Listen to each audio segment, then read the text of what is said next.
2004년 아테네 올림픽에서 있었던 기가 막힌 이야기 하나를 여러분에게 해드리고 싶어요.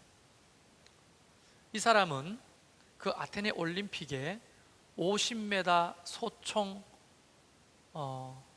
선수입니다. 이름은 매튜 에먼슨이라고 하는 사람이에요. 굉장히 출중한 성적을 내고 있었습니다. 드디어 이 50m 소총 3자세에서 한 발만 남겨두고 있었어요. 대충 이 한 발이 아무 곳에나 관역 안에만 맞는다면 금메달은 이미 정해져 있었습니다. 이 매튜 에먼스가 마지막 한 발을 쏘는 거예요. 보통 50m 소총 자세가 이렇게 쏘죠. 땅! 마지막 총소리가 나고 드디어 이 매튜 에먼스는 회심의 미소를 짓습니다. 왜냐하면 당연히 금메달이죠. 그런데 전광판의 점수는 0점으로 나왔습니다. 사람들이 다 놀랐습니다. 코치도 놀랐습니다. 본인도 놀랐습니다. 왜 0점인 거죠? 알고 봤더니 2번 레인에 서가지고 3번 레인의 관역을 맞춘 겁니다. 이 웃지 못할 엄청난 실수로 그는 금메달은커녕 파리로 그 게임을 마감하게 됩니다. 그 한 발, 그 한 발이 왜 2번 라인에 서서 남의 관역을 맞췄을까요? 짐작해 보겠는데 너무 긴장했을까요? 아니면 자기를 추적해오는 2위, 3위 그룹을 보니까 난 대충 쏴도 금메달이구나 긴장을 풀었을까요? 무슨 이유인지 모르겠지만 남의 관역을 맞춤으로 0점 처리가 되고 그는 동메달도 못한 파리로 올림픽을 마감하게 돼버렸다. 여러분, 이 웃지 못한 이 사실, 이게요 신앙생활 속에서도 충분히 그럴 수 있겠다 하는 겁니다. 내가 신앙생활을 잘하고 있다고, 누구보다 잘하고 있다고 이렇게 생각하고 신앙생활 하는 사람 참 많은데 혹 표대가, 목표가 잘못될 가능성은 없을까요? 제가 지난주에 여러분에게 공식적으로 부탁을 드렸죠. 이 교회 혁신을 위해서 제가 뭔가를 준비하기 원합니다. 여러분 기도해 주십시오. 그래서 그 교회 2.0이 아니라 이제 2.1 버전업을 해서 이 가을을 남은 9월, 10월, 11월, 12월 4달을 우리가 같이 살고 또 잘 정립해서 2016년도를 시작해보자, 이런 마음으로 여러분에게 혁신, 이노베이션이라고 하는 혁신을 던졌고 기도해달라고 부탁을 드렸는데 제가 그것을 가지고 하나님 앞에 기도하고 씨름을 하는데 하나님이 저에게 말씀하신 것은 의외의 말씀이었습니다. 너부터 혁신해라, 이거예요. 그래서 그 감동을 가지고 묵상하고 기도를 했는데 그렇구나, 혁신은 나의 믿음으로부터 시작하는 거구나, 이걸 깨달았어요. 한번 따라해 보실까요? 혁신은 나의 믿음으로부터 시작한다. 네, 혁신은 어떤 시스템이나 조직을 새롭게 하는 게 아니고 창의적인 방법을 가지고 와가지고 새로운 것들을 시작하기 이전에 바로 저와 여러분의 믿음의 혁신으로부터 진짜 혁신이 시작되는 거예요. 여러분, 매튜 에먼스라고 하는 사람이 정말 엄청난 실수를 했고 4년의 그 땀 흘림이 다 헛수고가 되어버렸듯이 우리가 지금 하고 있는 이 신앙생활이 혹 다른 관역을 향해 쏘는 자세는 아닌지, 이거를 우리가 먼저 통찰해 보는 게 중요하다. 제 얘기가 아니죠. 성경 빌립보서 3장 14절에 보면 바울이 그렇게 고백합니다. 표대를 향하여 그리스도 예수 안에서 하나님이 위에서 부르신 부름의 상을 위하여 달려가노라. 이걸 함축해서 이해하면 표대를 향해 달려가는 신앙, 정확한 목표를 향해 달려가는 신앙. 그래서 시계보다 나침판이 훨씬 더 중요한 거예요. 나침판이. 그 말은 우리가 얼마나 오래 믿었느냐, 이거보다 더 중요한 것은 내가 어느 방향을 향해 신앙생활을 하고 있느냐, 이 방향성이 훨씬 더 중요하다는 거예요. 신앙생활은 바르게 하는 게 중요합니다. 말씀대로 정확하게 하는 게 중요합니다. 하나님이 원하시는 그 표대를 향하여 달려가는 여정이 중요합니다. 이 혁신이라고 하는 것은 내 자신의 신앙을 통찰하는 것으로 시작하는 거예요. 내 자신의 신앙을, 어떤 걸 내가 표대를 향해 제대로 가고 있는지, 내가 하는 이 신앙생활이 성경적으로 지금 걸맞는지. 연약하고 부족하죠, 우리는. 그러나 하나님의 말씀대로 노력하려고 애쓰고 있는 신앙인지, 이런 것들을 날마다 통찰하는 것, 이게 혁신입니다. 우리는 가톨릭 성도가 아니죠. 가톨릭. 우리는 무슨 성도죠? 가톨릭 교인이 아니라 프로테스탄트 교인이죠. 프로테스탄트 개혁 교인이라는, 개혁 교인. 개혁 교인이라고 하는 것은 날마다 하나님의 말씀의 거울 앞에서 우리 자신을 통찰해 보면서 끊임없이 말씀에 맞춰가는 것, 이게 바로 개혁교회 성도들의 굉장히 중요한 사명인 거거든요. 여러분, 제가 갖고 싶다 하면 여러분이 욕할지 몰라도 예전부터 갖고 싶은 게 하나 있었어요. 물론 앞으로도 갖고 싶지만 살 마음은 없는데, 그게 뭐냐면 세그웨이입니다. 세그웨이. 여러분, 세그웨이 알아요? 바퀴 두 바퀴로 이렇게 써가지고 마음대로 움직이는 거. 이걸 하고 싶어요. 도시에서 신방 갈 때 자동차 타지 않고 세그웨이로 쫙 가가지고, 간지나고 멋있겠다. 원래 남자 어른들이 장난감을 많이 원합니다. 근데 비싸요, 어릴 적보다 원하는 게. 근데 그 세그웨이를 이렇게 관심이 있으니까 자주 이렇게 보잖아요. 근데 그 세그웨이가 바퀴 두 개인데도 안 넘어져요. 알고 봤더니 안에 센스가 있는데, 그 센스가 어떤 센스냐면 1초에 2000번씩 균형을 잡아준대요. 그러니까 넘어지려고 하면 균형을 잡아주고, 넘어지려고 하면 균형을 잡아주기 때문에 절대로 넘어지지 않는 게 세그웨이입니다. 1초에 몇 번? 2000번. 그 센스가 넘어질지 안 넘어질지를 계속 센스가 관리하면서 균형을 잡아주는 거예요. 나는 세그웨이를 좋아하게 된 이유가 뭐냐면 멋있기 때문이 아니고 그 센스가 너무 영적인 거예요. 신앙생활이라고 하는 것은 바로 끊임없이 우리 자신이 균형을 잡는 거예요. 그 센스가 있어야 되는 거예요. 근데 그걸 잃어버리면 말짱 도루묵이다는 거예요. 말짱 도루묵. 오늘 예수님께서 그 말짱 도루묵인 사람을 소개하고 있어요. 마태복음 23장은 예수님이 죽음을 앞두고 작정하고 불을 토하면서 설교하는 내용이거든요. 그러니까 예수님의 산상수훈, 마태복음 5장에 나온 그것도 너무나 주옥 같은 말씀이지만, 이 마태복음 23장은 죽음을 앞에 두고 작정하고 불을 토하는 말씀이에요. 그래서 어떤 설교보다도 저는 이 마태복음 23장 설교를 좋아합니다.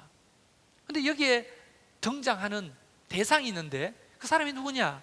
서기관과 바리새인들이야. 이 서기관과 바리새인들은 누구냐면 그때 당시에 이스라엘 유대 사회에서 가장 고위층의 종교 지도자들입니다. 그 사람들을 평민들은 뭐라고 불렀는 줄 알아요?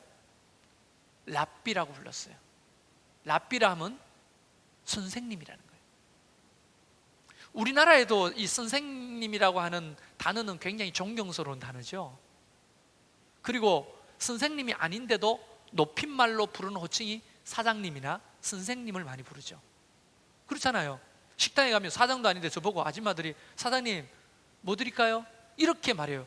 그럼 나는 목사인데 이렇게 말을 못하고 사장은 일단 아닌데 사장이라고 하니까 좋아. 저도 어떤 아저씨들을 만나거나 이러면 선생님 뭘 도와드릴까요? 이렇게 선생님이라고 부릅니다. 높임말이죠. 가장 높은 자리에 있었던 서기관들, 바리새인들, 많은 사람들의 존경을 한 몸에 받고 있던 지도자들. 예수님은 이 지도자들의 신앙을 대놓고 깝니다. 그런데 가만히 보니까 이 사람들에 대한 예수님의 비판이 2000년 전의 서기관들과 바리새인들을 향해서 쏟아놓는 비판이라기보다도 오늘날 많은 그리스도인들도 이 비판의 대상이 되고 있는 거예요. 저를 비롯해서. 이 사람들은요, 마태복음 7장에 이렇게 표현합니다. 열매가 없는 사람들. 마태복음 7장 23절에 그때에 내가 그들에게 밝히 말하되 내가 너희를 도무지 알지 못하니 불법을 행하는 자들아 내게서 떠나가라 하니라. 자기들은 선생이고 선지자고 대단한 사람이라고 생각하고 주님이 부르실 때 천국 문 앞에 딱 섰는데 주님이 뭐라고 합니까? 불법을 행하는 자들아 나는 너희를 도무지 알지 못하겠다. 내게서 떠나가라. 말짱 도루묵이라는 거예요. 그동안의 신앙생활이, 종교생활이 말짱 도루묵이라고 하는 거 아닙니까? 만약 이렇게 된다면 얼마나 안타깝겠습니까? 그때는 땅을 치고 후회해본들 시간은 이미 지나가고 없는 거예요. 여러분, 믿음의 혁신은 바로 이런 자기 통찰로부터 시작하는 거예요. 나는 혹시 바리새인들과 서기관들처럼 종교생활, 신앙생활을 하고 있지는 않은지를 끊임없이 돌아보는 거. 1초에 2000번은 못하더라도 하루에 한 번이라도 돌아보는 거, 24시간에 한 번이라도 돌아보는 거, 이게 하나님의 의도 아니겠습니까? 마태복음 15장 8절에는 그들을 이렇게 고발합니다. 이 고발이 그들을 향한 고발이 아니라 가만히 보니까 나를 고발하시는 말씀이에요. 이렇게 말합니다. 이 백성이 입술로는 나를 공경하되 사람의 마음은 내게서 멀었도다. 입술로는 공경하는데 마음은 멀어져 있는 거예요. 그렇죠? 보면 저나 여러분이나 기독교인들 많이 비판받는 것 중에 하나가 뭐냐면 입은 살아가지고. 여러분, 그 어머니들이 애들 잔소리할 때 그런 말 표현 많이 하세요. 입은 살아가지고. 응? 말 대꾸 하는 거 보면 입은 살아가지고 얼마나 똑똑하지? 따라갈 수가 없어요. 우리 그리스도인들이 말로는 하나님을 공경하는데 마음은 떠나 있는 거예요. 이거 말짱 도루묵 아니겠습니까? 혁신의 대상이 아니겠습니까? 그래서 오늘 예수님은 23장에서 이 서기관들과 바리새인들의 문제점 3가지를 지적하는 거예요. 이거는 문제점을 3가지를 지적하기 때문에 정죄감을 받으라는 게 아니고 이것을 빨리 혁신의 대상으로, 내 모습 속에 이런 모습이 있다면 빨리 이것을 혁신의 대상으로 삼아서 변화시키는 게 남는 거예요. 그게 지혜라는 거예요. 그 첫 번째가 뭐냐? 3절 말씀에 보니까 그러므로 무엇이든지 그들이 말하는 바를 행하고 지키되 그들이 하는 행위는 본받지 말라. 그들은 말만 하고 행하지 아니하며. 여러분, 그들이 율법을 가르치는 선생 아니겠습니까? 예수님이 인정해요. 그가 가르치는 것은 귀담아 듣고 잘 따라해라. 그러나 그들의 신앙은 본받지 마라. 그 신앙은 어떤 신앙이냐? 말만 하고 행함이 없는 신앙이라는 거예요. 야고보서 2장의 말씀이 기억납니다. 그렇죠? 야고보서 2장 17절에 보면 이와 같이 행함이 없는 믿음은 그 자체가 죽은 것이니라. 여러분, 죽은 믿음은 우리를 천국으로 인도할 수 있는 믿음이 아닙니다. 이 죽은 믿음은 이 세상에서 빛과 소금으로 살 수 있도록 이끄는 믿음이 아니에요. 이 죽은 믿음은 아무리 오래 가지고 있어도 생명력이 없고 영향력이 없습니다. 그러니까 오래 예수 믿어가지고 내가 무슨 직분을 가졌다, 이것은 그닥 중요한 게 아니에요. 야고보서 2장 20절에는 허탄한 사람아, 여러분, 제가 덧붙인 표현이 아니고 성경에 그대로 허탄한 사람아, 허탄한 사람이 뭐예요? 흙끝을 향해 흙끝인지는 모르고 막 쫓아 사는 거예요. 엉뚱한 곳에 에너지와 인생을 다 허비하는 거예요. 허탄한 사람아, 행함이 없는 믿음이 흙끝인 줄 알고자 하느냐. 여러분, 허탄한 신앙을 하는 사람이 얼마나 많습니까? 저는 저와 여러분이 그렇게 안 되기를 바라고 이 설교를 함께 나누는 겁니다. 하나님이 이 말씀을 우리에게 주시는 것은 여러분을 정죄하려고 하는 게 아니고 빨리 우리를 돌아보고 이런 허탄한 삶을 살지 않도록 우리를 교정시키기 위한 하나님의 은혜라고 저는 믿습니다. 혹시 이 말씀이 여러분에게 찔리기 시작하면 할렐루야, 그것은 은혜입니다. 은혜. 피하지 마시고 직면하세요. 다시 말하면 이들은 말씀이 전혀 삶의 기준이 되지 못하는 거예요. 그들의 삶의 기준은, 그들의 삶을 움직이는 원동력은 뭐냐? 돈이요, 권력이었습니다. 무엇을 선택하고 무엇을 행동하고 무엇을 말하려고 할 때 하나님의 말씀이 뭐라고 하시는지 보고, 하나님의 말씀이 이렇게 가르치니 이렇게 선택해야 되겠다, 하나님의 말씀이 이러라고 하니 이렇게 말하고 행동해야 되겠다, 이런 게 아니고 돈, 권력. 나중에 25절에 말하는데 탐욕과 방탕함이 그들을 선택하고 움직이는 모든 삶의 기준이 되는 거예요. 그러니까 그 믿음은 죽은 것이 맞죠. 행함이 없는 믿음. 저는 기억합니다. 니고데모, 그는 금수 저물고 태어난 아주 부잣집 자제였어요. 그런 집안, 부모 잘 만나가지고 많은 것을 배웠고 많은 것을 가졌습니다. 그리고 그는 어린 나이에 학문을 섭렵하고 관원의 자리에 올랐어요. 오늘날로 말하면 국회의원. 근데 어느 날 밤에 주님을 찾아왔죠. 근심하면서 어떻게 해야 영생을 얻습니까? 내가 지금 이 신앙생활이 옳은지 그런지 모르겠습니다. 내가 잘하고 있는지 모르겠습니다. 사람들의 이야기를 들어보니까 당신 나사렛 예수님은 위대한 선생님이라고 하는데 좀 알려주십시오. 어떻게 하면 영생을 얻습니까? 예수님이 그럽니다. 말씀대로 살아라. 내가 어릴 적부터 말씀대로 얼마나 열심히 살았는지 모릅니다. 그러면 잘했다. 네가 가진 돈을 다 팔아서 가난한 사람들에게 나눠주고 나를 쫓아라. 그때 니고데모는 한숨을 그러면서 근심하여 돌아갔다고 했어요. 니고데모는 그의 삶의 가장 중요한 주인은 돈이었던 거죠. 만약에 그 앞에 그분이 그토록 그동안에 믿었던 살아계신 하나님 그 본체 자신이라고 믿었다면 돈이 문제입니까? 근데 근심하며 돌아갔대요. 돈을 사랑하는 마음이 그의 인생의 동기입니다. 여러분, 데마라고 하는 사람 알아요? 데마. 디모데후서 4장 10절에 바울이 그렇게 말합니다. 데마는 세상을 사랑하여 나를 버리고 데살로니카로 갔고. 데마라고 하는 사람이 있었는데 처음에는 열정을 좀 내다가 이거 재미없네.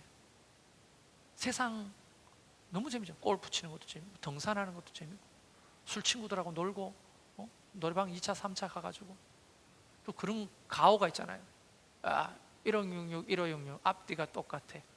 불러가지고 딱 타고 집에 와. 팁 한 10,000원 더 주면서 나중에 또 보자고.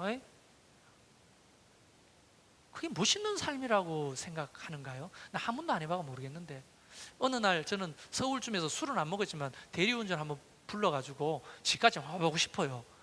기사 딸린 차를 타고 다니는 기분이 어떤지. 네? 뭐 해본 분들 계실 겁니다. 근데 세상이 더 재미난 거죠. 대마처럼. 청년들이나 학생들 이렇게 보다 보면 나 이해해요. 게임이 더 재밌죠. 친구들하고 노는 게 더 재밌죠. 어떻게 교회 와서 예배 드리는 게 재밌겠습니까? 그럼에도 불구하고 아침에 일찍 나와 앉아있는 이들 보면 기적이야. 이거는 기적. 안 기적입니까? 격려의 박수 한번 부탁드려요.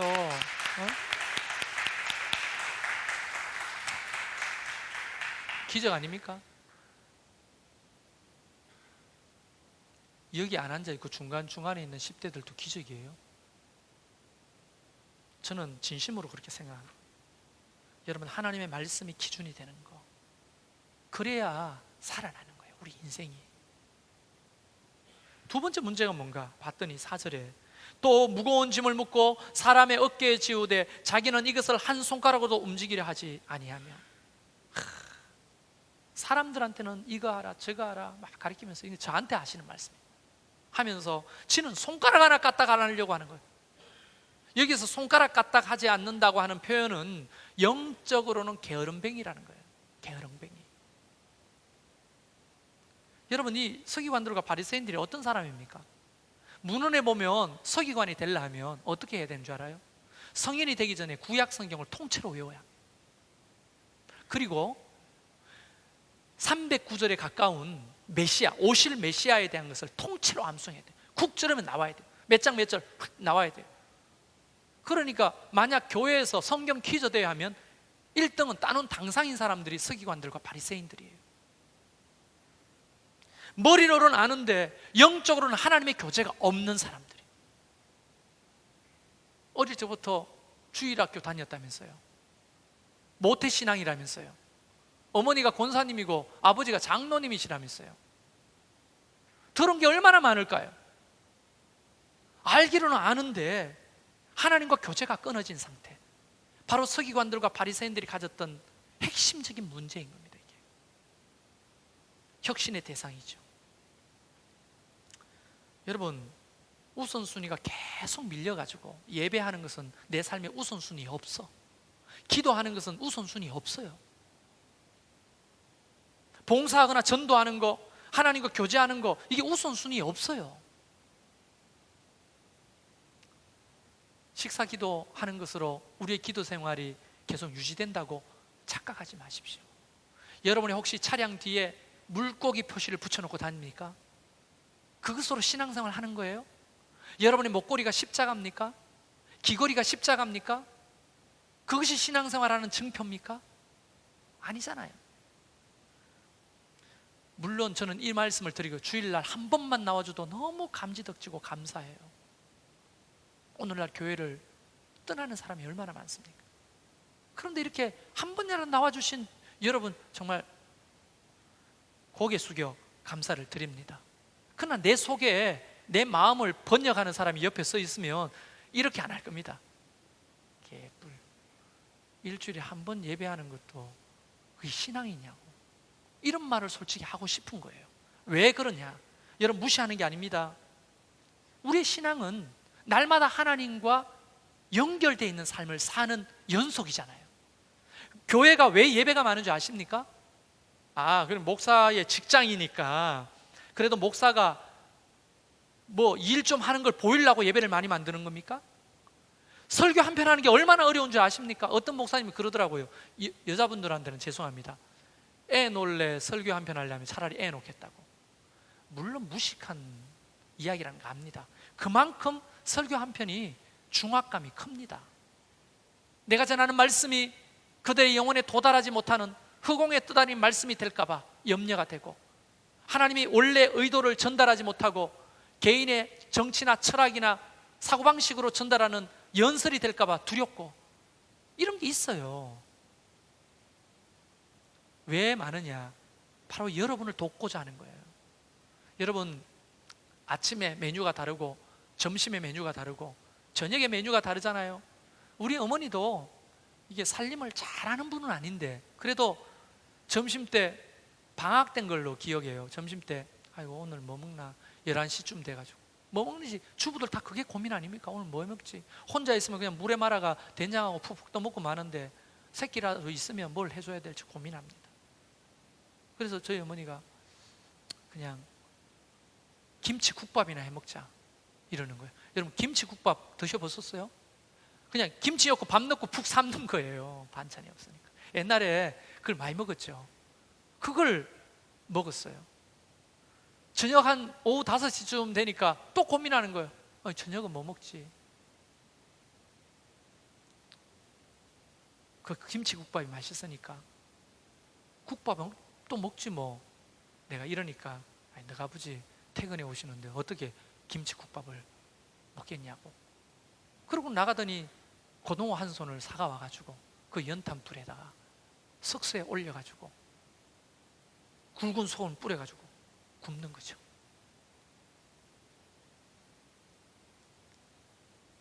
아, 이게 하나님의 마음이 아니겠나.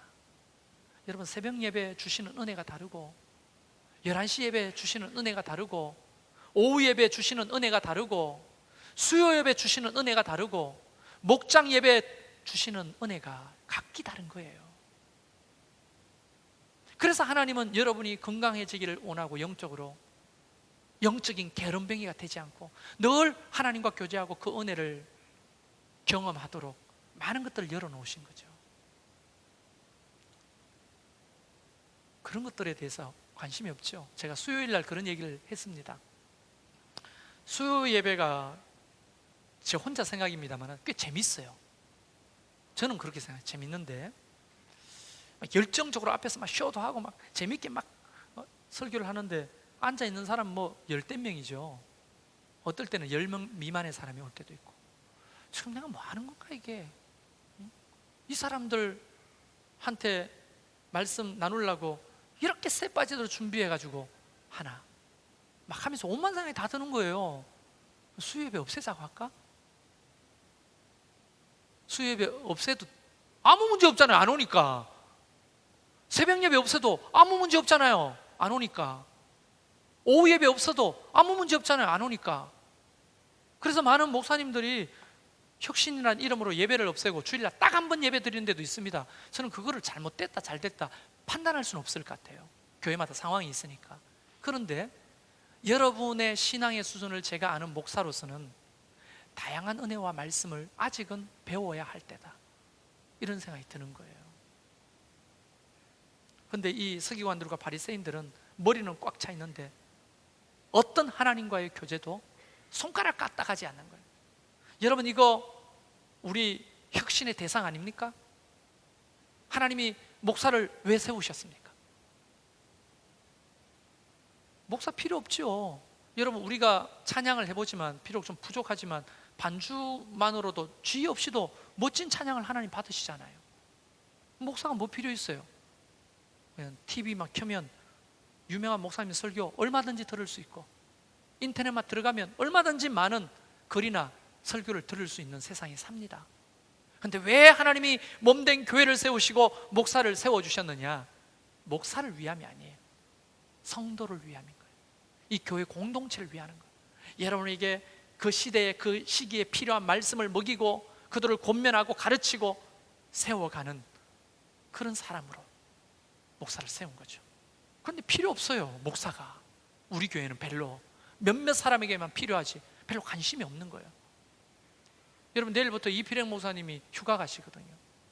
그런데 저보고 이렇게 묻는 사람이 있어요. 목사님은 언제 가요? 나 갔다 왔어요. 관심 없잖아요. 목사가 어떻게 사는지. 언제 가요? 언제? 또 가요? 갔다 왔어요. 관심 없는 거죠, 목사가. 그냥 주일날 한 번 나와가지고 예배를 인도해주면 그뿐입니까? 아니잖아요. 여러분 영적인 게으름을 내려놓으십시오. 하나님과 교제를 더 깊게 하십시오. 마지막으로 5절 보니까 그들의 모든 행위를 사람에게 보이고자 하나니 이 말씀을 하시네요.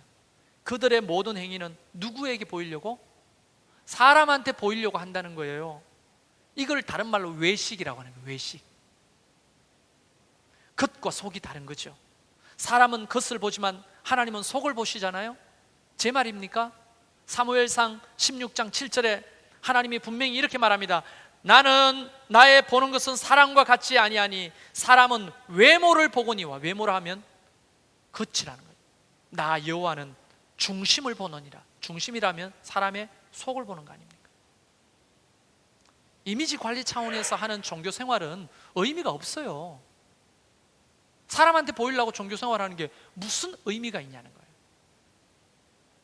아, 헛하나 사람아. 그 헛하는 사람인 거죠.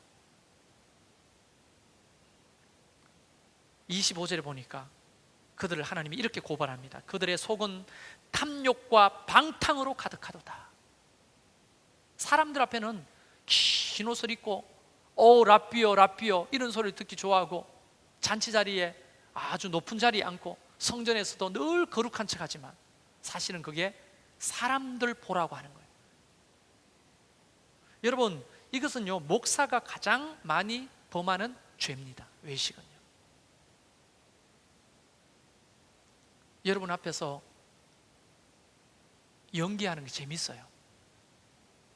제가 연기를 좀 하거든요. 제 인생의 버킷리스트 중에 하나가 뭐냐면 드라마에 출연해 보는 거예요. 여러분 웃지만 저의 인생에는 굉장히 중요한 버킷리스트입니다. 언젠가는 꼭 연극이나 연기를 한번 캐스팅 돼가지고 한번 해보고 싶다. 근데 실제로 제가 방위 받을 때 연대에서 하는 그 사고 예방 연극 대회에 나가 1등을 했어요. 1등을 해가지고 3박 4일 포상휴가를 받은 적이 있는데, 그 내용이 뭐냐면 사고 예방이에요. 혼자 모노 드라마 하는 거예요. 모노. 상상을 해보세요. 제가 머리 깎은 방인데 그 연대장들하고 대대장들 쫙 병사들 앉아있는데 강당에서 다시는 탈영하지 않겠어 하면서 막 마지막으로 현병대에 끌려가는 장면이, 그 모노 드라마를 하면서 제가 1등이 된 거죠. 그러면서 그때부터 아, 나 연기 좀 되는가 보다. 그런데 이런 꿈은 좋은데 성도들 앞에서도 연기가 너무 쉬운 거예요. 믿음 좋은 척, 거룩한 척, 똑똑한 척. 여러분 개뿔도 아닌 거죠 사실. 하나님은 중심을 보는데 내가 아무리 여러분 앞에 연기를 하고 속여본들 그것은요 헛하는 것이고 헛된 것에 불과한 거예요.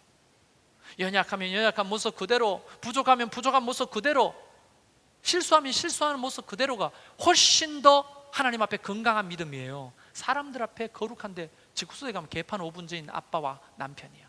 그럼 뭐 어쩌자는 거예요? 아니죠. 나 술 먹는다, 나 담배 못 끊었다, 그러나 나 신앙은 있는 것 같다, 노력하고 있다. 이게 훨씬 더 건강한 신앙이죠. 하나님이 그런 분들을 사랑하십니다. 괜찮아요. 외식하는 거, 이것이야말로 혁신의 대상입니다. 이런 사람들을 향해 회칠한 무덤이라고 27절에 말하고, 겉으로는 아름답게 보이나 그 안에는 더러운 것이 가득하도다. 하나님이 책망하시는 건요, 야 아무개 집사여, 너 왜 술 못 끊느냐, 그걸로 책망하는 게 아니에요. 너 아직도 담배 못 끊느냐, 그걸로 책망하는 게 아닌 것 같아요. 진짜 큰 책망은 뭐냐, 너 왜 쇼하냐, 내가 다 보이는데 왜 쇼하고 있냐. 이것이 더 큰 책망 아니겠어요? 내가 부족하고 연약하니까, 내 뜻대로 잘 안 되니까, 내 의지가 약하니까 오늘도 주님 앞에 나오는 거 아닙니까? 목사가 뭐 완벽해서 목사합니까? 목자들한테 묻겠습니다. 완벽해서 목자하는 사람 누가 있어요? 모르겠어요. 저는 판단할 수 없지만 내 눈에는 없어요. 연약하기 때문에 또 오늘 하나님 메어주신 그 직분 감당하고 하는 거 아니에요. 우리가 목사도 마찬가지죠. 이런, 여러분 보세요, 행함이 없는 믿음, 영적으로 게으르고 사람들한테 보이려고 하는 신앙생활, 이거 청산하지 않으면 뭐 어디 1340평 땅에 멋지게 교회 건물 지어가지고 이전한 거, 그게 무슨 의미가 있냐고요 우리에게. 여러분 따라합시다. 내가, 조금 더 크게 따라해 보세요. 내가 교회다. 내가 교회예요. 교회 혁신은 나의 혁신으로부터 시작되는 거 아닙니까? 우리가 이전하고 건축하는 것도 중요한 일이지만 우리 자신을 믿음으로 다시 한번 돌아보고 통찰하고 세워가는 이 혁신이 없으면 이전하고 멋진 교회를 세우는 거 저는 의미 없는 것이라고 보는 겁니다. 의미가 없어요, 그거는. 여러분, 오늘 이 세 가지 문제를 가지고 있던 서기관들과 바리새인들에게 예수님은 23장에서 7번이나 화 있을진저 라고 이야기를 합니다. 화 있을진저. 이렇게 신앙생활하면 화가 미치는 거예요. 화가. 그 화는 어떤 화냐? 봤더니 여러 가지 화가 있는데 일단 13절에 보니까 천국에 들어가지 못한대요. 하나님, 내가 60평생 예수를 믿었어요. 60년 믿고 그 천국에 왔어요. 아니, 60년은 중요하지 않아. 이렇게 말씀하신다는 거예요. 그리고 15절 보니까 사람들을 타락시키며 심판을 받게 될 것이다. 17절에 보니까 어리석은 맹인으로 살다가 죽을 것이다. 아까 전에 기도해 주신 집사님의 기도문 중에 영적인 눈이 어두워서 보지 못하는 것들 보면 안 된다고 했잖아요. 영안이 어두워가지고 봐야 될 것을 봐야죠. 들어야 될 것을 들어야죠. 33절에 지옥의 판결을 피하지 못할 것이다. 여러분 보세요. 이런 무서운 화들이 우리를 기다리고 있는데 그것도 모르고 가는 거예요. 자, 우리가 언제 한번 부산 여행을 갑시다. 예? 진짜 가자는 게 아니고 이야기입니다. 부산 여행을 갑시다. 저는 기차 여행을 좋아합니다. 힘드니까 KTX를 타고 갑시다. 2시간 한 반이면 갑니다. 갔는데 집사님들과 부산 해운대를 생각하면서 KTX를 딱 가는데 어떤 집사님, 저 목사님, 이거 광주 가는 열차인데요? 라고 했다면 우리는 어떻게 해야 됩니까? 예? 빨리 내려야죠. 어떤 역이든지 내려야지. 내려가지고 빨리 부산 가는 열차를 갈아타야죠. 그게 혁신입니다. 근데 많은 경우에 부산 간다고 해놓고 광주 가는 열차를 타고 있는 게 이 누굽니까? 아까 매튜 에먼슨 아닙니까? 2번 레인에 써가지고 왜 3번 레인을 그것을 조종합니까? 그것도 얼마나 신중하게 조종했을까? 3번 레인을.